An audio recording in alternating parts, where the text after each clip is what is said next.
எப்படியோங்க அடிச்சு பிடிச்ச மண்டபத்துக்கு வந்தாச்சு. இது பார்ட் 4 வீடியோ. பார்ட் 3 வந்து பார்த்தீங்க அப்படின்னா புரியும். நான் கீழே ப்ளே பட்டன் இருக்கும் பார்த்தீங்களா, அங்கே வச்சுருக்கேன். வீடியோவை நீங்கள் பார்த்துருங்க. ஃபஸ்ட்டு வந்து பார்த்திங்கன்னா, ரூமுக்கு வந்த உடனே காப்பி குடிக்கணும். இல்லை அப்படின்னா நம்மளுக்கு பைத்தியம் பிடிச்சிரும். ஏன் அப்படி சொல்கிறேன் அப்படின்னா, என்னதான் வெயில் இருந்தாலும் சரி, காப்பி குடித்தா அது ஒரு தனி தானே தலைவலிங்க. அந்த வேர்த்து வேர்த்து அந்த தண்ணியெல்லாம் போய் தலையில் கோர்த்துக்குச்சு போல். அதனால காப்பி குடிக்க தான் போனோம். அதுக்குள்ளே பார்த்திங்கன்னா, அப்பாவோட ரிலேட்டிவ்ஸ் வந்து வந்திருக்காங்க போல். அவங்கள பார்க்கணும் அப்படின்னு சொல்லி அவங்களையும் மீட் பண்ணி பேசிகிட்டு இருந்தோம். இவங்க வந்து பார்த்திங்கன்னா தூரத்து சொந்தக்காரங்க, யாருனே தெரியலங்க. தூரத்து சொந்தக்காரங்க எல்லாத்தையும் பார்க்கல சந்தோஷமாக தான் இருந்துச்சு. அப்புறமா இங்கே பார்த்திங்களா, குருசாமி வெள்ளை துண்டை போட்டு உட்காந்துருக்காரா, இவர் தான். அப்புறம் பூசாரி வந்து பக்கத்தில் உட்காந்துருக்காரு. அப்புறமா நம்ம ஒரு காஃபியும் வாங்கி குடிச்சிட்டு அப்படியே கதையே அடிச்சுக்கிட்டு இருந்தோம். நாளைக்கு தான் வந்து பார்த்திங்கன்னா நம்ம மலை ஏற போகிறோம், பழனி மலை. உள்ளெல்லாம் ஃபோன் அலோடு இல்லை அப்படின்றனால நான் உள்ளே வந்து எந்த வீடியோஸுமே எடுத்திருக்க மாட்டேன். அப்புறமா பார்த்திங்கன்னா கிரிவலம் சுற்ற போகிறோம்.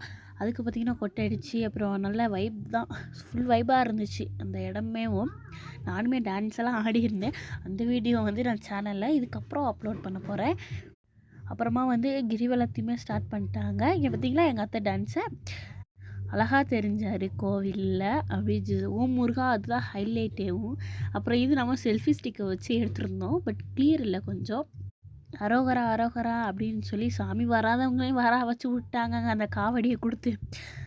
அப்புறமா ஸ்டார்ட் பண்ணிட்டோம் தூக்குறதுக்கு வேண்டி. காவடி தூக்கி அப்புறமா டான்ஸ் எல்லாம் பண்ணி கிரிவலம் சுற்றியாச்சு. ஒரு வாட்டி தான் சுற்றுவாங்க போல், எனக்கு எத்தனை வாட்டிலாம் சுற்றுவாங்கன்னு தெரில. எப்படி என்னோடய டான்ஸ் இருக்குது இது ஃபுல் வீடியோ அப்புறம் வந்து அந்த சவுண்டோடு போடுறேன். நீங்கள் கேட்டு பாருங்கள், நீங்களே வந்து ஆடுவீங்க. அது தனி ஒரு சுகம்தாங்க. அந்த பழனிக்கு வந்தால் அப்படின்னாலே நான் வந்து ஒரு 1.5 வருஷம் இருக்கும், அதுக்கு முன்னாடி தான் வந்தேன். எனக்கு அப்போல்லாம் இப்படிலாம் போனதில்லை, நான் தனியாக தான் போயிருக்கோம் நாங்கள் ஃபேமிலியாக. மாலை போட்டிருக்காங்க அப்பா, பட் எனக்கு அவ்வளோவாலாம் ஞாபகம் இல்லை. அப்புறமா காமெடியை கொடுத்தாங்க அவங்களுக்கு, அவங்களுமே சாமி ஆட ஆரம்பிச்சிட்டாங்க. சும்மா நம்ம கூட டான்ஸ் ஆடுறவங்கெல்லாம் சாமி ஆட ஆரம்பிச்சிட்டாங்கங்க. அப்புறமா வந்து ஒரு சுற்று எப்படியோ கம்ப்ளீட் பண்ணிவிட்டு நாங்கள் வந்துட்டு ரூமுக்கு கிளம்பிட்டோம். அப்புறமா மண்டபத்தில் வந்து அன்னதானம் போடுறேன் நாங்கள். நம்மளுக்கு தானே சோறு முக்கியம். பசிங்க தீயாக இருந்துச்சு. ஸோ ஃபஸ்ட்டு அங்கே போய் சாப்பிட்றலாம் அப்படின்னு சொல்லிட்டு அங்கேயே போனோம். அப்படியே கடைகளெல்லாம் சுற்றி பார்த்தோம். நாளைக்கு தான் அந்த திங்ஸ் எல்லாம் வாங்கணும். எப்படியுமே இந்த கோயில்களுக்கு வந்தாலே ஏதாவது ஒரு திங்ஸ் வாங்கிட்டு போகிறது நம்ம வழக்கம் இல்லையா? ஸோ அதனால் வந்து நாளைக்கு தான் வாங்கணும் அப்படின்னாங்க. அப்புறமா சாப்பாடுமே சாப்பிட்டோம். நல்லா இருந்துச்சு சாப்பாடு. எல்லா சாமிமாருமே சாப்பிட்டுட்டு இருந்தாங்க.